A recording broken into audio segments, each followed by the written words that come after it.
Howdy, y'all, and welcome to another episode of the Stay Creative Podcast, a show I am working on to highlight the artists I meet so that more folks in the world have an opportunity to engage with their art, talent, and insights. I feel creativity is an essential part of being human.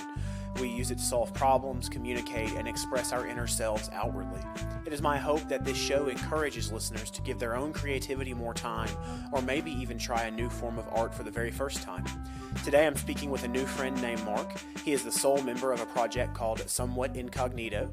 He's going to be sharing with us some of the who's, what's, and why's of his art and drop some wonderful encouragement along the way. Please stay tuned.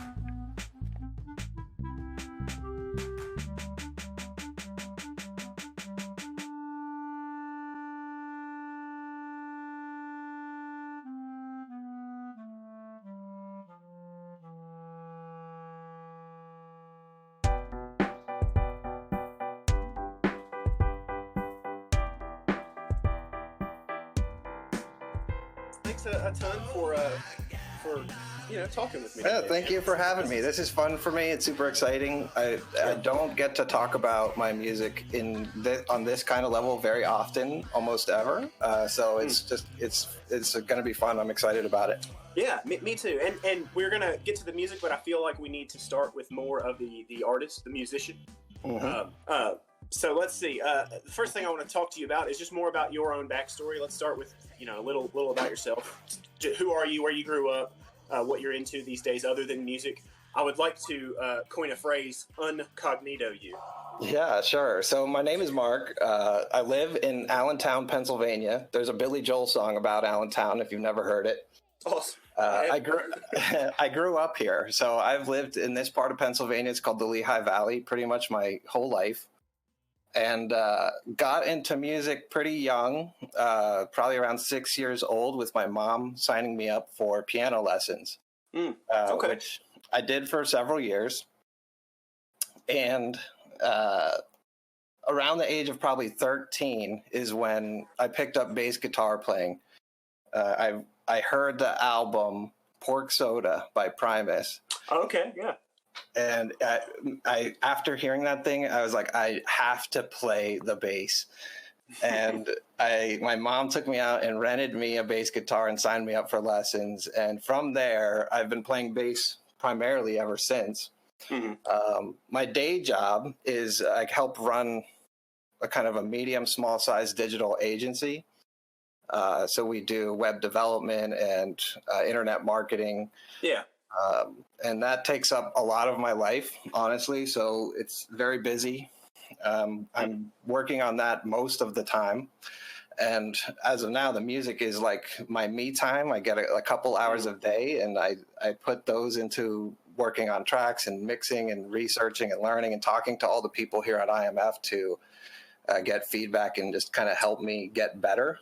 Yeah. Which I absolutely love it. There's nothing like the community at IMF. It's one of a kind, in my opinion. Awesome. Yeah, I have to agree 100%. It's been a sharpening experience just to even watch in on other people discussing production and purpose behind the sounds and dynamics and things that they choose when they're making music. You really knocked out a good deal of my about you section with that, man. I love knowing like your earliest kind of inspiration. I love knowing that, and it shows honestly that Primus was an inspiration early on in your musical career. Just you have like a smoothness to your bass that you can turn on, but also there's like a slappy, funky grooviness whenever you bring the bass. Yeah, so I usually don't go into the super hard slapping. Occasionally I do. Yeah. There's a few tracks that do, but mostly the reason for that is I have a hard time getting a good recorded sound in that style. I'm still trying to figure it out, but it always seems to come off almost too clippy, like those hard strains of the strings hit the DAW really hard. Mm-hmm. And I can't get it to sound like a Primus recording. I need to experiment more with slap bass recording. For sure. We're getting suggestions in the general chat that you just compress it, I think, 3 times. But no, another thing I wanted to ask, you've already brought up, Pork Soda was an early inspiration. Another question I had about like your musical journey was if there was an artist whose talent you could steal. I want to ask the question, even though it may be Claypool. So who right now is just blowing you away in a way that you wish you could just? Oh, well, as far as bass players go, just in raw skill, like Victor Wooten, probably. Yeah. Like, I feel like I like Claypool's style better, but on a technical level, he's just like unreal. It's like unmatched almost. And every time I hear him play bass, I'm completely blown away. Yeah, the same. I mean, any of the Wooten brothers, honestly. Like, I would take Victor's skill on drums just as much as I'd take his skill on bass. It seems like all of the Wootens are one man armies when it comes to phenomenal music. So another thing I wanted to ask, like, so obviously I hear your music, and I could guess a few like influences of sounds, but could you describe what kind of sounds you're going for in other artists who are currently active, inspiring you, people who our friends in IMF may already be fans of, but also people they may not know about yet that they could look up and get a more complete idea of the sound you're going for? Yeah, so, well, I am going for a pretty distinct sound. It's something I've been working on. Like, I want people to listen to this and within maybe 10, 15 seconds go, oh, that sounds like a somewhat Incognito track. And so I'm working on this like sonic profile, which is really, it's like bass forward, which like Flynn caught on right away in his latest episode of The Ego Speaks. But it's the bass driving the tunes with all this auxiliary things kind of going on around it. So like, I guess to say what kind of got me, and it's pop influence too. So it's supposed to have a broad appeal. And the thing that started this, it was actually probably the Oliver Tree's music video for All That Alien Boy. I don't know if you've seen this thing. No, tell me about it. He made this dual music video over the summer. It was 2 videos in one, and he's like driving around on a monster truck going off ramps.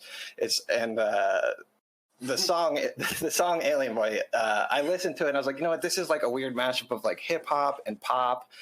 I really liked the sound and the way it was designed and the video itself. Like, and I saw all that, I was like, I want to make a music video. So after that, I made the track Big Break in preparation for going on family vacation. Yeah, that's the video. Yeah, that's awesome. And like, I'm going to do a music video. It's going to be fun. So on vacation, I'm going around filming everything, and I prepped the track in advance, but I started to like refine my love of music production. I was in this like ice age for a long time. Okay, yeah. So, well, one thing I wanted to know, kind of reaching back to, you started on bass from a pretty young age. When did you start adding in the production elements and some of the more, Audacity and things that you're using? I'm sorry, not Audacity. What's the software? I use Reason 11 Suite now, but I was getting into recorded sound, or just kind of recording tracks and music. I don't know if I would call myself a producer back then, but probably around the age of like 15. Okay. And so I was recording mostly all instrumental recorded stuff. There was like a drum kit in my basement, and I would set up mics around it and record that in and record a bass. And I have 2 brothers, both of which also play instruments. One of my brothers is a guitarist, and my other one is a drummer. So we had this kind of like, like Hanson or something. Yeah. I was going to say Chevelle, but Hanson's a more wonderful. And we would all just play in the basement and record our songs into the computer. And I started getting more and more interested in recorded sound. And I picked up Fruity Loops before it was FL Studio, somewhere back around there. Maybe I was like 18 and started learning that thing, making straight electronic tracks. I can hear both a person who loves the bass and also at one time made straight electronic tracks, like in your sound profile, like you kind of mentioned.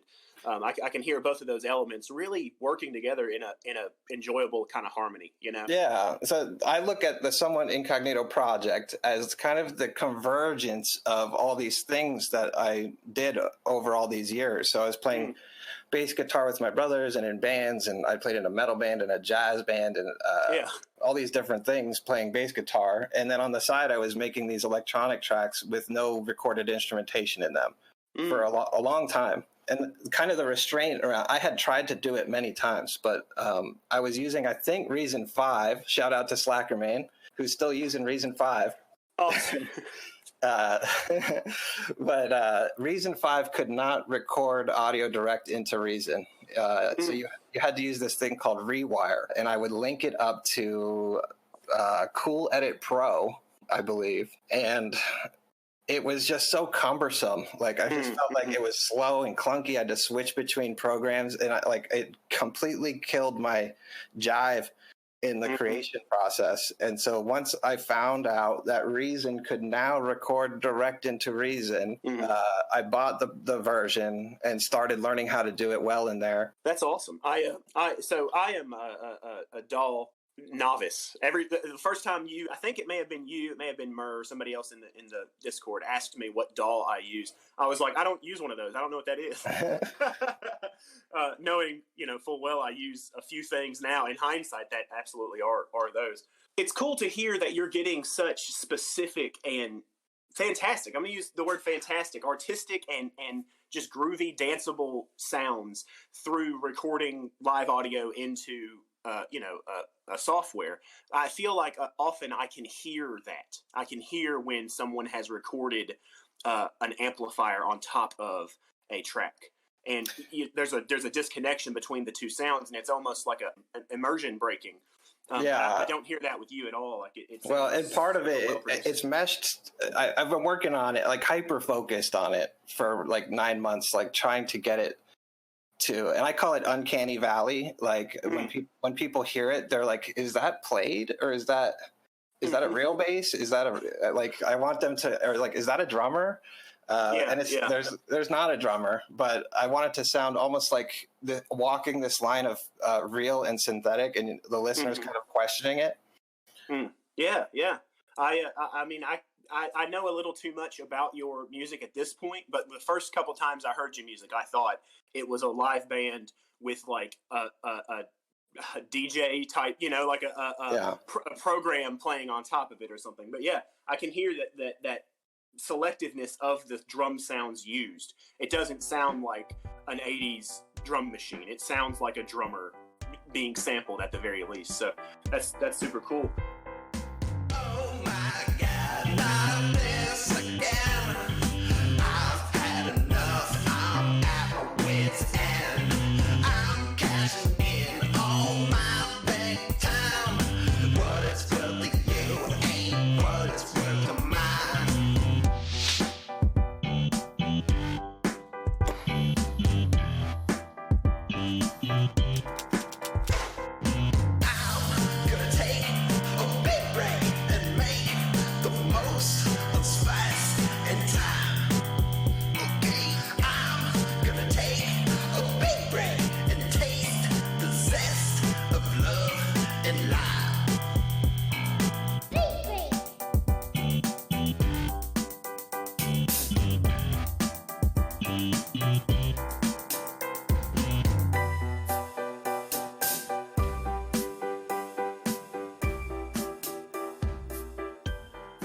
I noticed the sound profile that you're building early 2019 was almost completely different. Like absolutely some elements have carried all the way up. And I don't want to jump too soon up to 2020. I want to start with that like earliest 2019 stuff that you were doing. What changes can you walk me through those early songs up through the end of 2019? Yeah, so it starts with Big Break, which was August of 2019. And that was me. Just I saw that Oliver Tree music video. I was like, I'm going to make a music video. It wasn't somewhat incognito yet. It was just me on SoundCloud. I didn't have a name. Yeah. And I wanted to, and I could tell the production wasn't professional level. And I was like, I need to get the production as professional as I can possibly make it. And so that's kind of what this project turned into, is like every track was me trying a new technique or effect or tool or process. And so each one I'm trying to learn something new on. Yeah. I can actually definitely hear that almost evolution. Each one sounds a little different, you know? There's a few, like, I'd say major milestones. 2019 was mostly exploration of the sound. I'm trying to find the right, the choice of instrumentation. What should it sound like? How should I do my vocals? How do I record the bass lines? That kind of thing. And then right around when I started doing track covers, which is Ghost on the Internet, is kind of the point where I'm like, I think this is the sound of Somewhat Incognito. You'll notice on my SoundCloud page that, the album art, they're all just the default logo icon up until Ghost on the Internet. And that's when I like put it into first gear, so to speak. Make me a wish list, not like Christmas. Everything you hate on, all the things you dismiss. Let them all pile up, I don't need this. Throw away the stowaways and boot the bullshit. Makers, creators, we're all the same. What do I do it for? It's not for me. Give me a channel and rock my brain. I knew social media would make me go insane. Fix me a hair quick, my fingers itching. I can take a break and need a bowl of Crispix. My bell hasn't rung yet, there's no new news. Then I check my stream stats, what a bad mood. Put your money in your mouth, listen to me. But I'm a ghost on the internet. Yeah, fantastic. So that actually brings me to another question that I wanted to get to, absolutely. Speaking still in 2019, Ghost on the Internet spoke like really, I'd say it has something to say. Can you talk to me just about the writing of that song, the lyrics of that song, the sounds you were going for? Yeah, so let me pull it up here real quick. I'm not going to play it, but I do want to refresh my memory a little bit. So Ghost on the Internet, it was, so I'm posting all these tracks to SoundCloud, and in this phase, I am buying Fiverr promotions on various tracks. I'm trying to find an audience. I'm trying to get traction, and I'm just noticing like none of this stuff is working. I'm not really getting any listeners, and I started to feel like a ghost on the internet. Like, what am I even here for? Kind of feeling. Yeah. And so then I thought that was kind of a cool idea for a track, like because people use the term a ghost on the internet. No one can find me, but I wanted to play on that was like a literal ghost on the internet, but also using it in the context of not being able to be found. Yeah. That's the vibe I got from it for sure, and I felt like it was speaking to me and probably speaking to a lot of our. It was addressed. It was kind of addressed to my Twitter audience at the time. So I was like really trying to grow my Twitter. I got it to like, I don't know, at that time maybe like 200 Twitter followers, and I'm posting my tracks and things, and I'm just noticing there's so little engagement on these things that I'm posting, and that so there's like kind of this reference in the lyrics to like, hey Twitter followers, listen to this. I'm a ghost on the internet, and then there's that first verse. The lyrics are about kind of like more about social media in general. Make me a wish list, not like Christmas. All the things you hate on, all the things you dismiss. It's talking about all the junk in your social media feed that you're trying to get rid of. I know at some point someone else in the Discord was talking about the lyrics to that song, and I at the time hadn't heard it, didn't know what they were talking about. They were just referencing those lines, those exact lines. Even though at times I don't remember the tune of the song, I don't remember the danceable quality of it. I remember those words. They really stick out.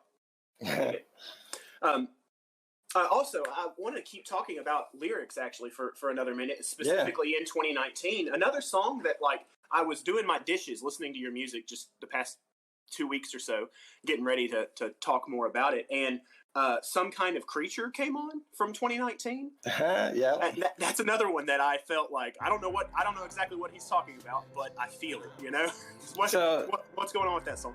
Yeah, you know, I'm not totally sure either, but it was kind of like, it's around the idea of, like, there's these people you want to have in your life, but you just don't have the time.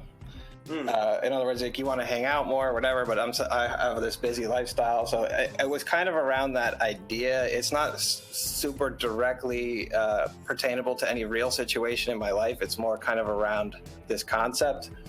But I also think it's a little loose thematically. Like, I don't know if I actually pulled it off there or had a cohesive enough theme for that track. And it's one of my least played things on all of my SoundCloud, I think, actually.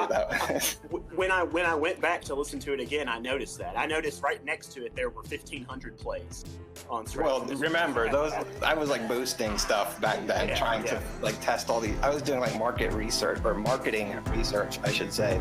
Yeah. Deep down, I think I'm some kind of creature. Schedules move me from room to room.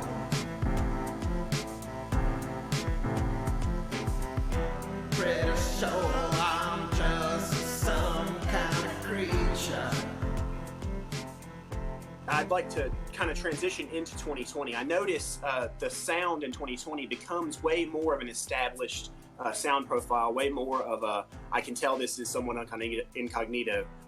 I'm going to call you that from now on. Yeah.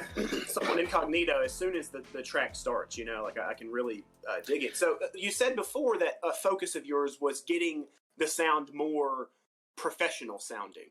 Yes. I wanted to talk more about like the why and the what, and if there's any other focus, like what is it that you want people to take away from your music? What is it that you're hoping people hear you saying? Well, I think it is kind of like pop music. It's mostly meant to just be fun to listen to. So, you know, you take it in, it's enjoyable, it's fun. There's usually some kind, well, not always, but there's some kind of message or theme often embedded within the tracks. Not always, but there are ones that are trying to capture a feeling, so to speak, that I might have about something. I'm very into like these like little isolated moments in life, like, you know, I don't know, standing on the beach by yourself, or sitting on the back porch in the middle of the night with no one around you. So that's what, like, what even track is that? Fool's Gold. I get into that. I need a little time, that's just for me. I need a little time, can you please let me take a little bit of time on the back porch? Nobody sees me. It's dark as can be. Awesome, yeah. So another thing I wanted to talk about, specific to maybe 2020, but also the origin of, is when did you start this goal of having 2 songs a month? Probably September. Okay. So pretty close to the origin of this project by this name. Yeah, so the name started around there too, and I was like, all right, I want to get back into music. Like, I remember like this love that I used to have that was lost over the years came back, just remembering how much I really like producing, recording music, and I was like, I need to make this a part of my life again. So to keep myself accountable, I was like, I'm going to do 2 a month. I don't want this to slip away from me again, because there was probably like a 4-year period where I didn't almost do any music at all before this. Yeah, that's wild. So there's a question in the general that I think fits in nicely here. So you absolutely have a day job.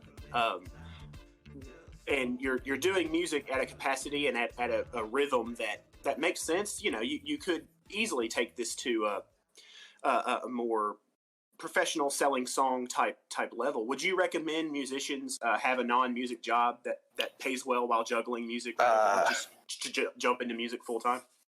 I think you almost have to. I just don't see how you can just kind of say, all right, I'm going to be a musician now, and out the gate make enough money to do anything. It's so difficult to get traction, even to so I've been hyper focused on this as well. It's my hobby, but since September, really focused on, trying to find an audience, find a sound, find a visual look for it, all of these things. And I still don't think I'm all the way there. Yeah. And I certainly am not generating anywhere near enough money that I would be able to do it full time. So I just don't know, to answer that question, I don't know how you can do it. If I had a way to make as much money as I do in my day job doing music full time, I would choose that. But I don't right now see an avenue to get there. Yeah, that's similar to my answer. Is if it was a choice, everyone would make it. The choice you can make to do music full time is buying a van and playing anywhere that lets you and sleeping in the van.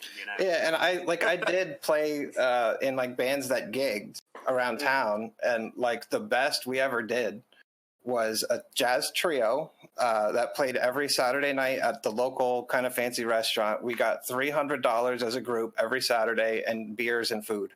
Nice. So when you split that across the trio, you each get $100. So $400 a month is the best I ever did.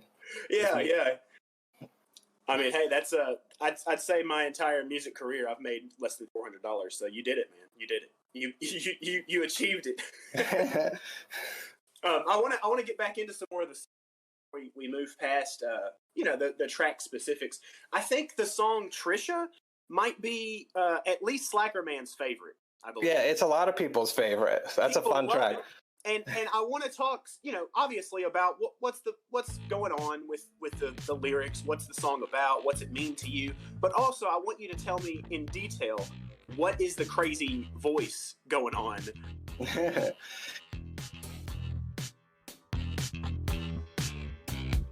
I'm a grizzly bear. Where you at? I don't care. I'm just a big fat fuzzy freak who likes to stay. Where my family is three. It's just two cubs and me. Yeah. Okay. So you see Baz here in the chat, also known as Zach's Basement on SoundCloud. He is a local, real friend of mine, and he is the voice of the grizzly bear in that track. Okay. Awesome. So before this whole lockdown happened, we were doing kind of these every Saturday. So he's probably on, I don't know, 6 tracks doing voices. I'd have to count. I don't know, a decent few. And so every Saturday he would come over. I would sit at my computer, I'm doing all the instrumentation, the producing, and he's over there with a notebook. And we're kind of spitballing ideas. And I had for Trisha, I had that intro with that wobbly synth and the cool bass line. It's a very simple thing, but it's got this undeniable groove to it. And we're trying to come up with lyrics. And we were struggling. We couldn't come up with lyrics. So then I was like, all right, here's what I'll do. I will just get on the mic and just start straight off the top of my head ad-libbing lyrics. Yeah, that's awesome. And somehow I got into this thing about a grizzly bear and a park ranger. And he's over there furiously writing on a notepad, and comes back and is like, okay, I got it. It's a song about a grizzly bear and a porcupine, and they fall in love, and there's a park ranger, there's a villain. And I was like, well, yeah. Okay. And we went with it, and it's great. A lot of people love that track. It's funny, it's fun. The first time I heard it, that Baz's voice was kind of abrasive. I was like, oh, what the heck's going on here? This is such a departure from the groovy, easy to listen to, easy to get into music that I'm used to you making. But by the end of the song, it was my favorite part. just that crazy vocal was the catchiest thing for me. I wanted to listen again specifically to that. The effect on the voice is a Reason's Neptune pitch adjuster with a Foreman shift turned pretty far up, so unnatural territory. There's also inside of Reason something very similar to like, what is that thing called? Like Melodyne, the pitch adjuster. So I've then pitch corrected him, and then I don't even know what it's called, but there's that like waviness to the pitch, and you can drag it inwards to make it more perfect. And I pulled that way into an unnatural territory. So it's a mix of that and the form being pushed upwards to create this kind of just the pitch. Okay, I just made the pitch much tighter than it actually was. And I don't know, we really liked the way it sounded, and we went with it. Yeah. I like the way it sounds too. I think I can't speak for everyone, but the fact that the song gets so much mention even when it's not been posted or anything like that, I think other people are probably also kind of addicted to that grizzly bear voice. So it's a jam for sure.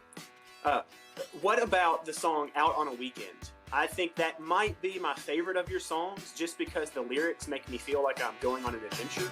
Do you wanna play outside with me?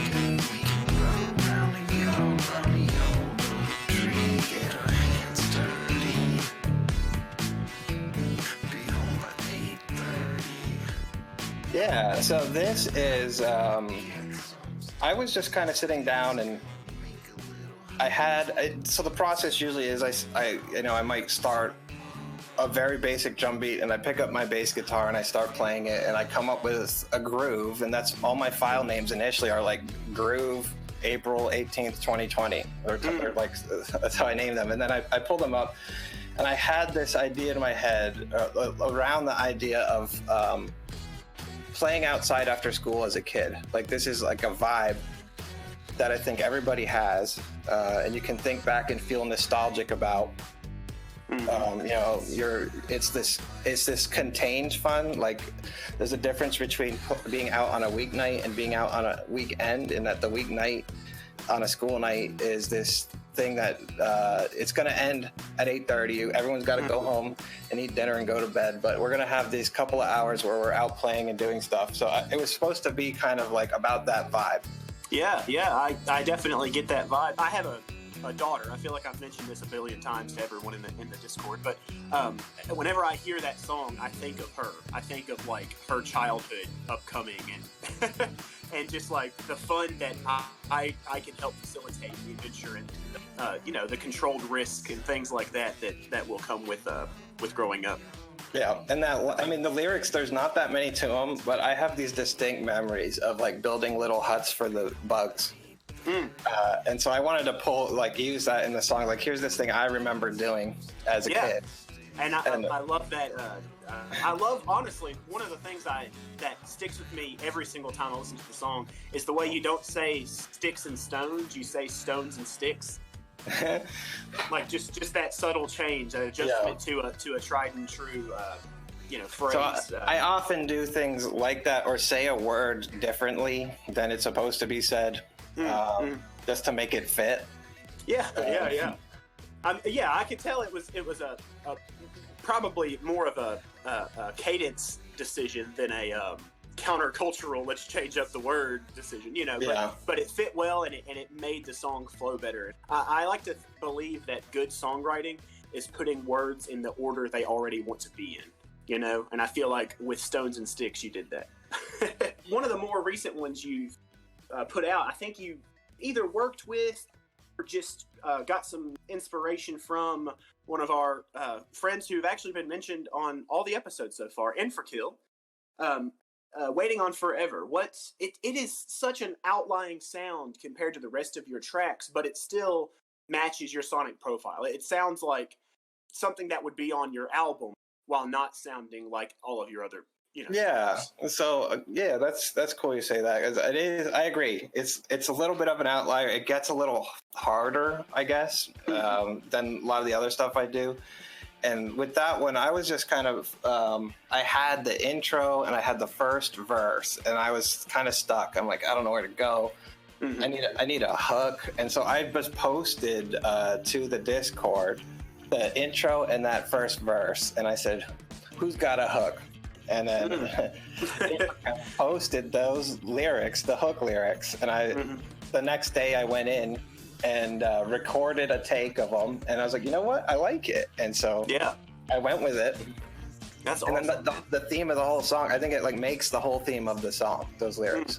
Well, what would you say right now is the whole theme of the song, like summed up? Don't wait too long to pursue your passions in life is kind of the message of the song. You know, do stuff before you die.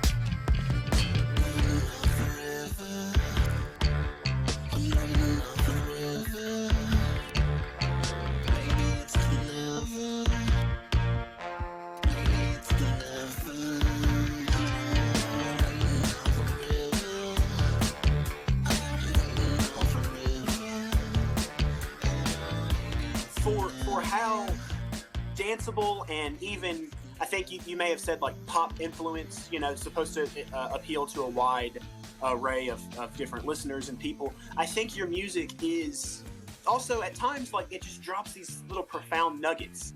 You know, it could just be like one line per song that absolutely speaks to me in a way that, you know, you people talk about Bob Dylan or whatever, and it's like, what is that guy even talking about? I know what Mark is talking about. Yeah, so it is a little singer-songwriter-y in a way, in that regard, or like folk, or I don't know what you want to call it, but there's these lyrical, philosophical things that are sprinkled in many of the tracks.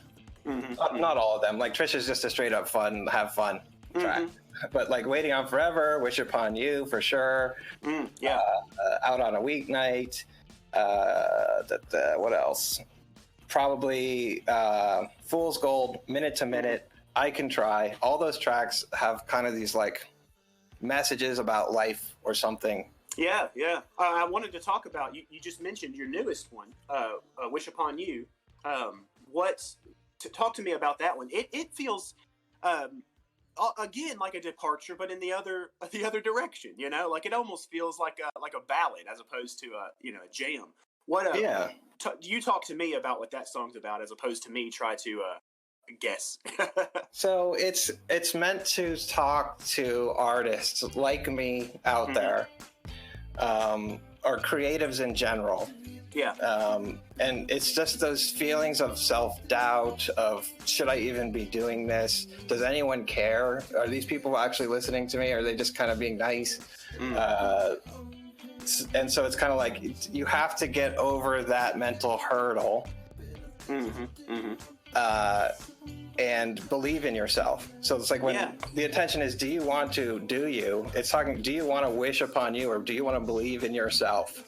And do this? Do you want to sit down and record the track even though you have all these feelings of doubt? You have to push through and do it. So it's meant to be a positive push that speaks to that self-doubt part of the artist and helps you overcome it.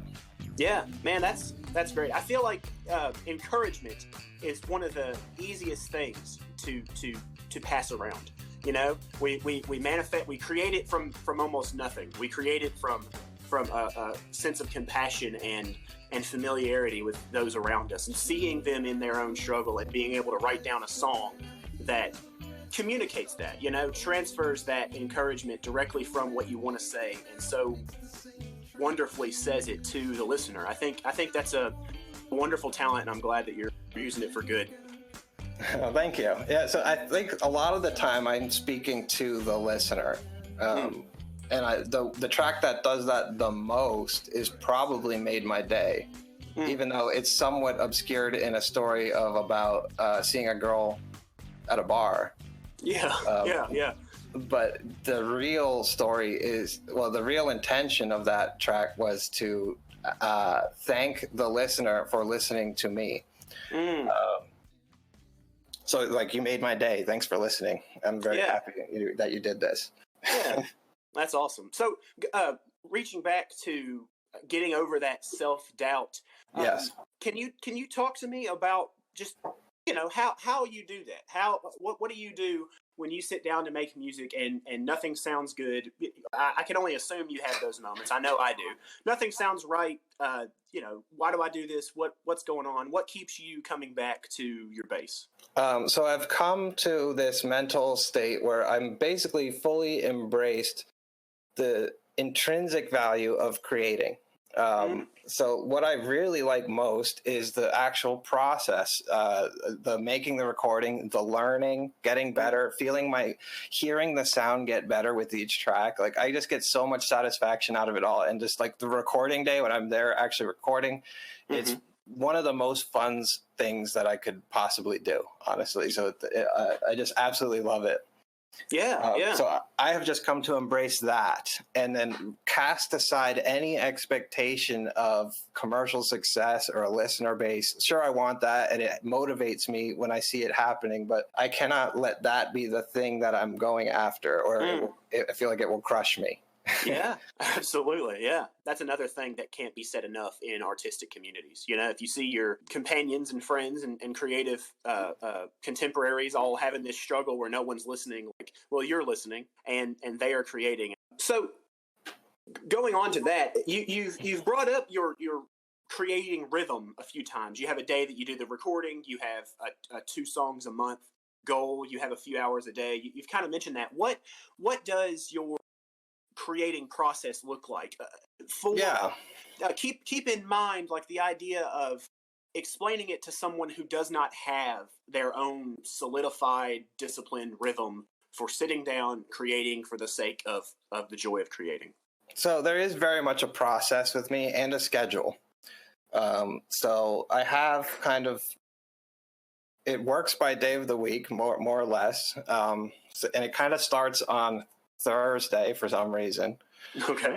But so like Thursday, Friday night is my nights to come up with like very basic thematic ideas. So I might make like a verse or a groove or an intro on Thursday and Friday.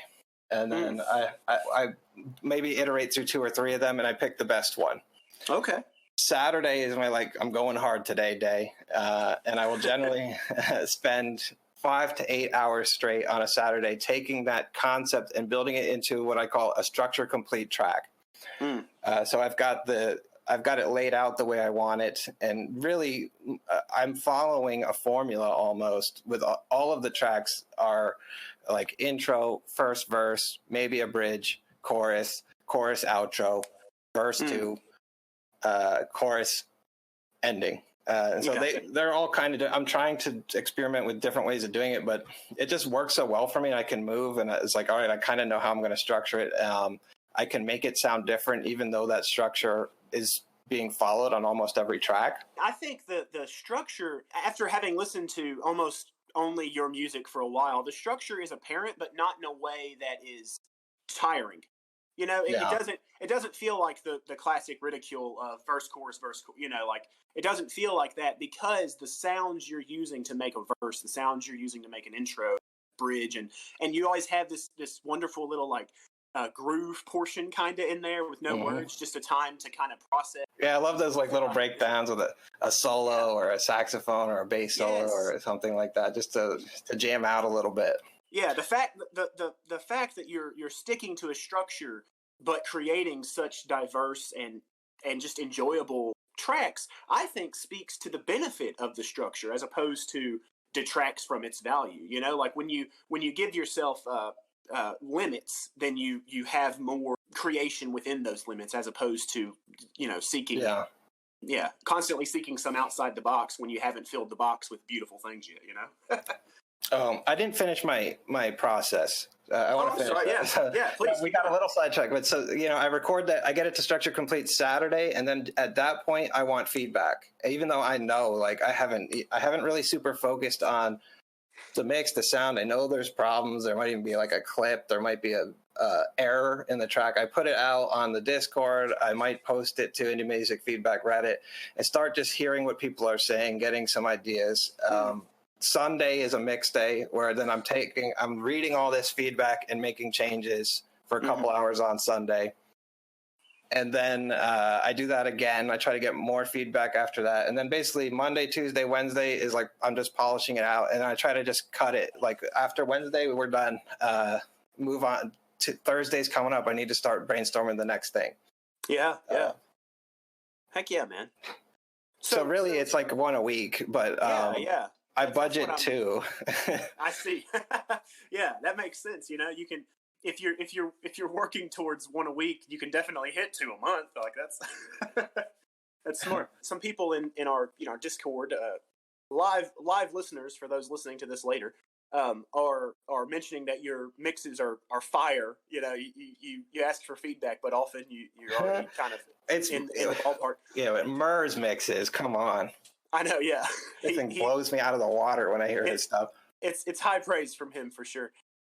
What I wanted to ask about, when you are listening as a reviewer or as somebody providing the feedback, what are you listening for in the mix or in the structure, in the writing, in the dynamics? Like, what is it that elevates a song from a basic structure up to something worth putting online or on Spotify or something? Yeah, so for the most part, when I listen to other people and give feedback, I'm trying to listen for obvious actual problems in the mix, like muddiness in the low tones, or maybe a high pass filter not being applied where it should be, or an abrasive sound that is a little harsh on the ear, or it's the details. Really, I'm trying to provide feedback on that. I'm not a huge fan of giving people feedback on the structure, the melody. Sometimes I do. I've definitely done it, but I might say, oh, maybe you could put a solo in there, or maybe you could add a little break between that verse and the chorus. But for the most part, I'm looking for details to give people about the technical stuff, which sometimes I wonder if I'm qualified to do.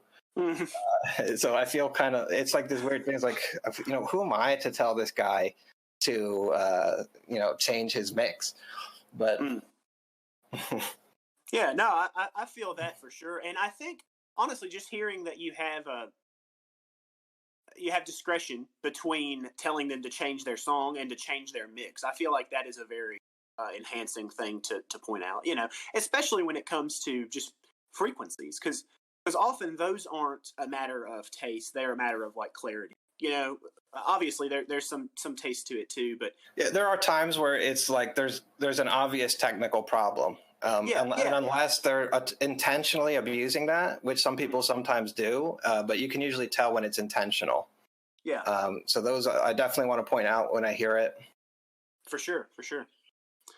Well, I want to be sure to take time to just give you a moment to plug everywhere we can find you on the internet. Yeah, so I consider the primary platform SoundCloud. Just in that, my process that I just described of this weekly thing is documented, which you will see if you were to look at my notes on Wish Upon You right now. I will log every mix change that I do in the comments on SoundCloud. So you can go there and watch me work on this over the days. And I will generally post to my Twitter, like, I'm on mix 7 now, and I've changed this, and that. So like my vision is like, it's like a blog. I want people to come and be like, oh, what did he do this time? I don't know if this is realistic, because I don't think I've seen any other artist do it, where I'm not trying to get people to necessarily follow an album or even a track. They're following the journey, the process, the changes and the learning. And I don't know if that actually works or comes across. I think it absolutely would, to people who are seeing it. Like when you have talked about those changes in the Discord, I think about them in relation to what I'm creating too. So I think it makes absolute sense to keep going. That's awesome. Oh, and yeah, I do have a thank you, Pax. My Spotify that is slowly coming together. I only started doing Spotify in January of 2020, and generally once I get past that Wednesday, where I'm like, I'm done with this track, I throw it in DistroKid and move on to the next one. Spotify, you mentioned Twitter. What's your Twitter? Yeah, my Twitter, unfortunately, is like, I don't even know. It's like SMWH Oh, man, I don't even know what it is, but I couldn't get it. Like, yeah, I'll put all these links in the description. There it is, SMWHT _. That's very user friendly. That's awesome. Well, shoot, man. I really enjoyed talking with you. I don't want to. I feel like you probably have so much more insightful and helpful things to say. So pretend I just asked the question you wish I did. What do you want to say to the listeners before we end the call?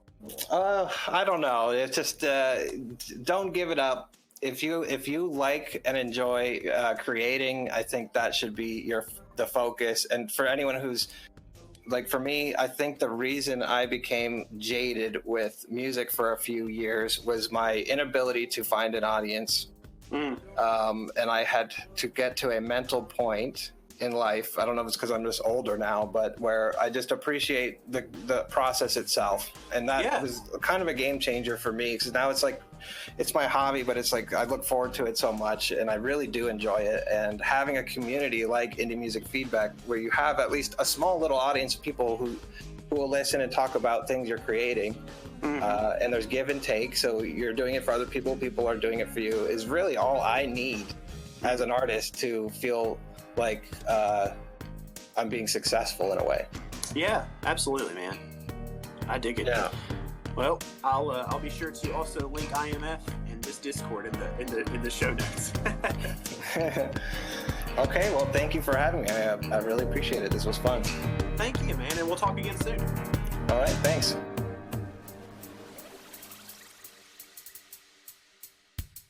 One more date just wasn't enough. I said it was cool, but you called my bluff.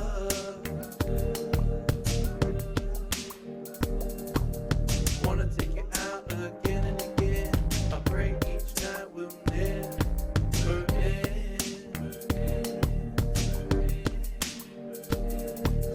Every single time I think of you, I feel my mind is stuck in blue.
Talking to Mark was a truly encouraging time. I hope everyone listening got something they can take with them back to their own instrument or notebook or paintbrush or even cutting board and get busy creating. I hope we all also take some of his motivation to love the process, even when it seems nobody is listening. I have a friend who once told me art is a verb, and I try to remember that when it seems like nobody wants to hear what I'm making, because the making, in and of itself, is worth the time and effort every time. Also, I hope we all find the sort of community Mark and I have stumbled into in the Indie Music Feedback subreddit and Discord channel. If you are interested in the type of community we describe, please join us. I will put a link in the show notes. Also in the show notes, I'll be putting all of Mark's links. Be sure to check out his music online or hit him up on social media. I'm very grateful for your time and hope we get to share some again soon. Until then, stay courageous, stay curious, and stay creative.